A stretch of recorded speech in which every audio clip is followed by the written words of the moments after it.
Negative effect వల్ల రాష్ట్ర ఆర్థిక వృద్ధి రేటు తగ్గిపోతుంది. తన వైఫల్యాన్ని కప్పుపుచ్చుకోవడానికి ఈ మధ్య కొత్త వాదన శురు చేశారు. ఏంటంటే అధ్యక్ష, దేశమంతా ఆర్థిక మాంద్యం ఉందని, అందుకే ఆదాయం తగ్గిందని సెలవిస్తున్నారు. అధ్యక్ష ఒక నిమిషం వినాలి సార్, మంత్రి గారు వినండి. అధ్యక్ష, కర్ణాటక, మహారాష్ట్ర, తమిళనాడు, ఆంధ్రప్రదేశ్ సహా దేశంలో ఎక్కడా కనిపించని ఆర్థిక మాంద్యం ఇవాళ తెలంగాణలో మాత్రమే ఎందుకుంది?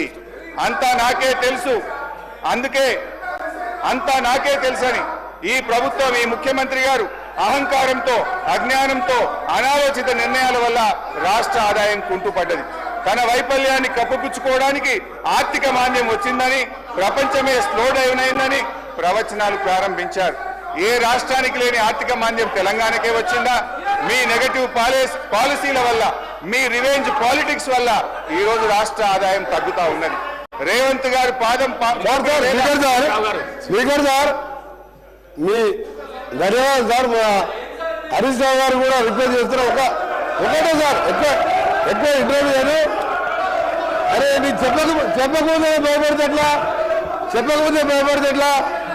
సార్ హరీష్ రావు గారు అమ్మకాల గురించి ఇతర విషయాలు చెప్తున్నారు. నేను ఒకటే మీరు పర్మిషన్ కొని సార్ ఎట్లా ఈ రాష్ట్రాన్ని సార్ ఒక దేశ చరిత్రలో ఎక్కడ లేని విధంగా ఎన్నికల ముందు ఒక 2 మాసాల ముందు ఔటర్ రింగ్ రోడ్ అనే రోడ్డుని ఫ్యూచర్ హైదరాబాద్ డెవలప్ చేయడానికి గతంలో హైటెక్ సిటీ కట్టి ఆ తర్వాత ఇంకా కూడా ఎక్స్పాన్షన్ చేయాలంటే ఔటర్ రింగ్ రోడ్ కాంగ్రెస్ ప్రభుత్వం రాజశేఖర రెడ్డి గారు ముఖ్యమంత్రిగా ఉన్నప్పుడు ఔటర్ రింగ్ రోడ్ వేసి అక్కడే జిఎంఆర్ ఎయిర్పోర్ట్ కట్టి అక్కడనే ఫైనాన్షియల్ డిస్ట్రిక్ట్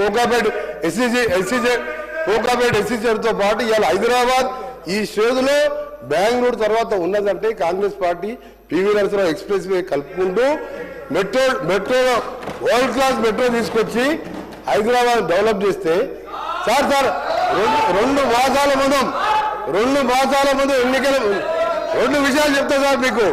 మన తెలంగాణ సభ్య సమాజం తలదించుకునే విధంగా ఔటర్ రింగ్ రోడ్డుని కమిషన్ కక్కుర్తుపడి 7,300 కోట్లకు రోడ్డు రంపిన ఘన చరిత్ర ఈయన సార్ వీళ్ళది. రెండవది సార్ ఎక్సైజ్ ఎప్పటివరకు ఉంటుంది సార్?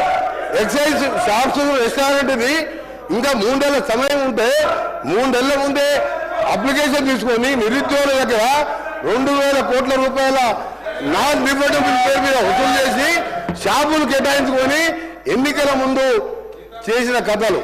ఇక భూముల అమ్మకాలు, కోకాపేట్ల యాక్షన్లు, వీళ్ళ బిరామీలు 100 కోట్ల లెక్క పేర్లు భూముల చరిత్ర మేము చెప్తాం, ఆ రిప్లై చెప్తాం. హరీష్ రావు గారు దేశంలో, రాష్ట్రంలో, మన దేశంలో కాదు ప్రపంచంలో ఎక్కడ కూడా మీ కట్టే ఓటు విలువ అధ్యక్ష ఆ కన్స్ట్రక్షన్ కాస్తే 6,500 కోట్లు. రోడ్డు ల్యాండ్ ఎక్విజిషన్ కలితే కదా ఆ రోడ్డు విలువ 1,00,000 కోట్ల పైన ఉంటుంది అధ్యక్ష. రోడ్డు నమ్ముకుంటారు అధ్యక్ష ఎవరైనా? ఈయన భూముల అమ్మకాల గురించి మాట్లాడుతున్నాడు. హరీష్ రావు గారు భూముల అమ్మకాలు మాట్లాడుతున్నారు. హరీష్ రావు గారు మొత్తం తెలియదు అధ్యక్ష. హరీష్ రావు ముందు పెట్టి మాట్లాడిపిస్తారు, వెనక నడిపించే 2-3 ఉన్నారు. హరీష్ రావు మొత్తం తెలియదు. దయచేసి మీ చరిత్ర తెలుసుకొని మాట్లాడండి. హరీష్ రావు గారు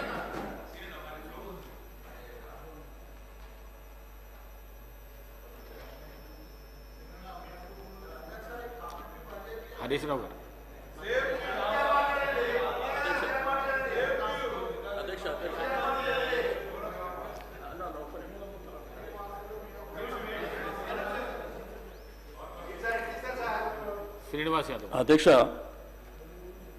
మీకు ధన్యవాదాలు తెలియజేస్తూ, ఇప్పుడు మొన్న 2 డేస్ బ్యాకే 3 రోజుల